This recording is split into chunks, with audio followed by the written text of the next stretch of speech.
He has a personal interest in residential rental investment and has an excellent level of knowledge in this field.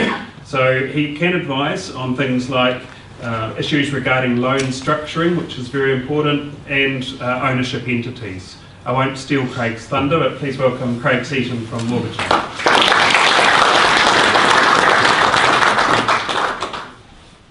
Wow, what an introduction. So you might have to take a couple of slides here, sorry. Oh, we've got that far. So yeah, welcome everyone.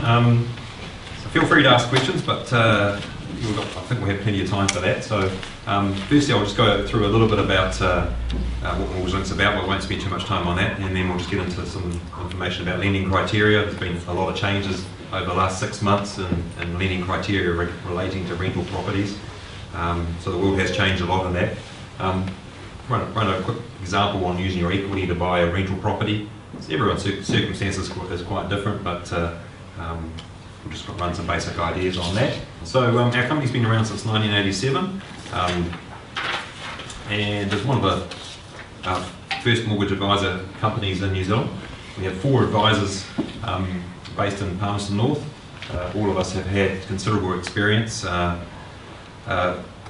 One of the advisors has had about 30 years experience. I've had 20 with a bank prior to that, 10 years, and our other advisors have had 20 plus years of experience as well. So we're members of the Professional Advisors Association. Won a few awards over the years. We're all involved with property investing, so we are familiar, we are able to share those stories and our experience with our clients. One thing we do pride ourselves in is we provide ongoing advice, so it's not just about arranging a loan, it's about helping you through making good decisions about your mortgage throughout the life of the loan, making sure your interest rates are the best possible, the loan structures are set up the correct way, and making any changes over the course of your loan.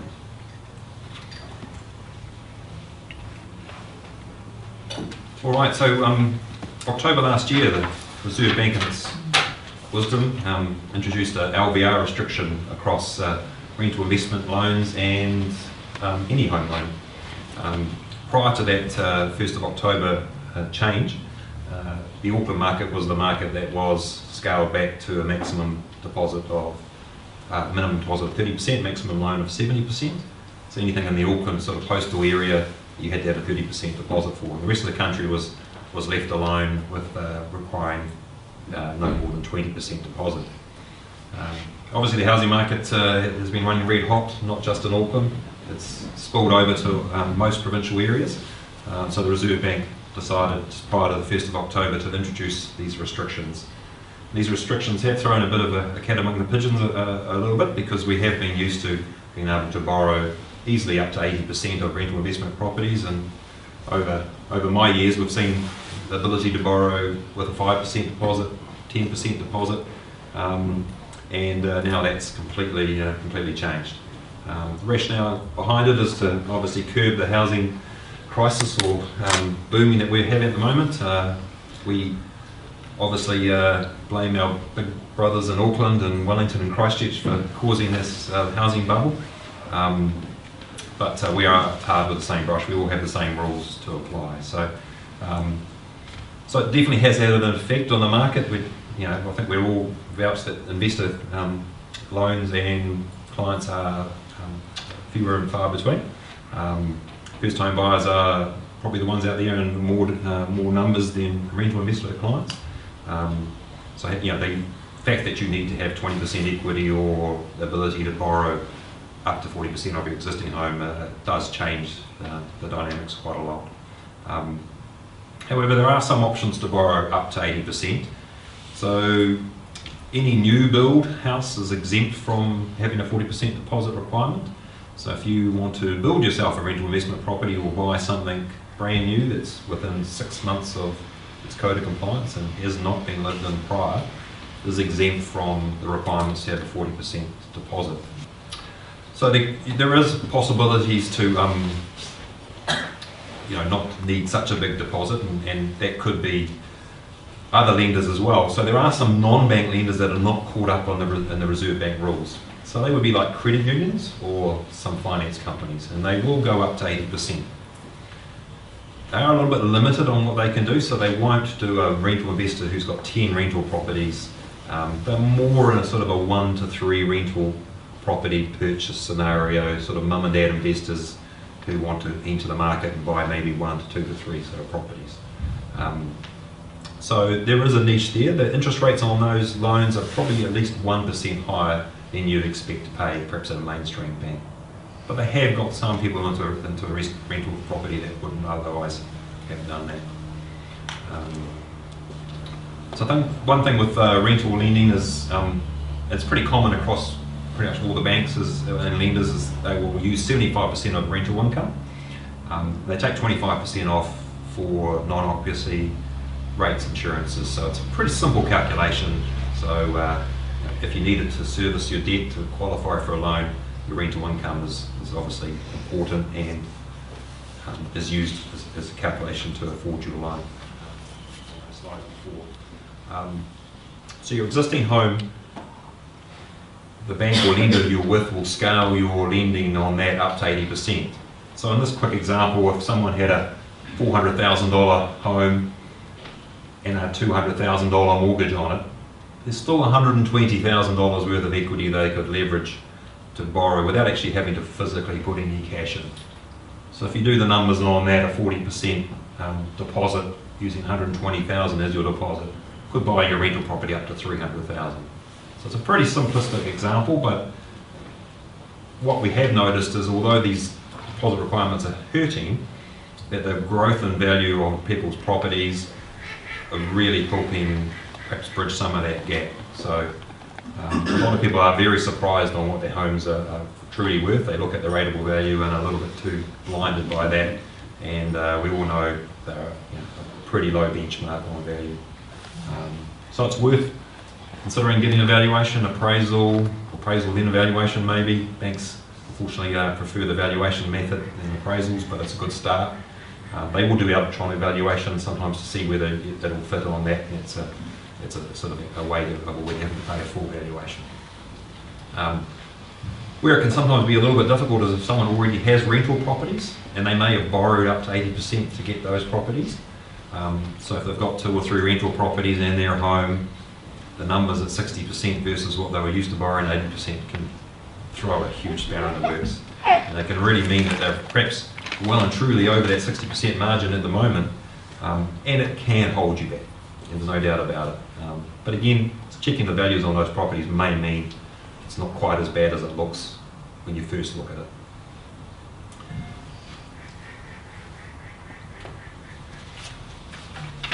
Alright, so let's assume that you got through all those deposit requirements and you managed to buy a property and you're thinking about how do you structure your lending. So it's quite common to have an interest-only loan for rental investment purchase, and particularly if you've got other loans that you're paying off first. So if you've got a home mortgage and that mortgage is not tax deductible, it's quite normal to try and request an interest-only loan so that you can concentrate on paying your home mortgage back faster. So clearly, roughly half of all investment loans are interest-only, so people are very keen for that. So the banks are actually being told by the Reserve Bank to stop doing so much interest-only lending and to only offer it to those that really should have it or need it. And home lending that's not related to something like rental property purchases is probably unlikely to get an interest-only facility, apart from those revolving credit loans which they love giving out. So it's important to repay your bad debt first, and that's your debt that's not tax deductible, so that's your private hire purchases, credit cards, home loans. That's the first priority, and your good debt is your debt that you've used to buy a rental property, buy a business. That's the debt that generally you consider paying off last. So you want to maximise your tax deductibility, and that's where interest only helps. Tax time you're probably a little bit better off. When you do buy an investment property, you do need to think about what entity you own your rental property in. So there's a few options. Those options have been reduced over the years. There's a term now, a LTC company, And that company is quite a common scenario where people set up a company to own that rental property. Not quite as conducive as it used to be years ago, where you could offset a lot more losses and you could transfer it to different shareholders a bit more, but it's quite a common thing to think about your ownership entity at the beginning. Think about who's the higher tax earner or taxpayer within your relationship if you're a couple. Should it be family trust owned? Yes, there's some implications on that when it comes to tax losses, but it might be a long-term goal that you want more protection of your asset rather than thinking about the short-term benefits of tax losses. It's better to try and think about that at early stages rather than to introduce that at a later date and have costs of changing your lending and your ownership entities around. That costs money, and always love all that sort of rejigging of property ownership and what have you. All right, so that's roughly me. So we have got some time for some questions. We've got plenty of time, I think. So has anyone got any particular examples or questions or? Yeah, with the new build, how does it work in terms of the servicing of that if the property hasn't been built, but there's a rental guarantee, that it's going to be rented long term, for that period of time for the building? So you have to. So you have to service that yourself. Yeah. Yeah. So if it's a traditional build where you are drawing down your loan to pay progress payments, there's quite a lot of builds these days that are sort of payment on completion, which turnkey, which is obviously quite easy. Okay. So you do have to pick up the interest bill as it's being drawn down. Okay. It's not quite as bad as you think because it's only proportionate to what you've taken. So you probably do need to put that in the budget. There are some smart loans where you can capitalise your interest, but at the end of the day, it's a bigger loan that you end up with at the end of the day. So I think you should be able to try and work those in your numbers to be able to at least pick up the interest bill. Interest bill, usually doesn't work out as bad because if you get the bill done within sort of 16 weeks and it's only a gradual drawdown.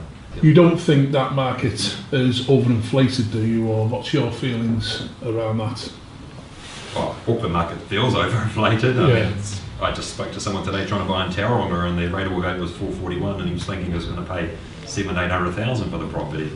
So we all know rateable values are terrible, but that feels terrible. But I think it's just the sign of the times, and I think if the migration numbers stay high, and the politicians don't tinker with that, then you've got to think that the prices are going to hold up.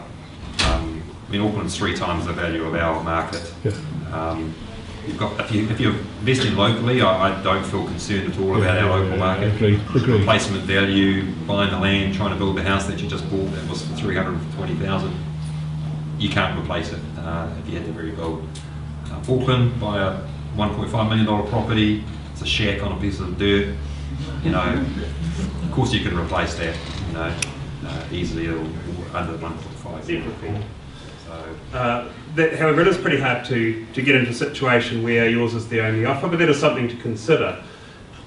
I will mention though that even if you are competing against other people, so it's a property that's for sale through a real estate company, just bear in mind that things are going to move upwards, and that even if you feel you're paying a little bit more, I honestly believe that things will take care of themselves particularly well over the next relatively short period, 12 to 18 months. So that kicking a little bit more, probably over that period of time, it really didn't matter quite as much.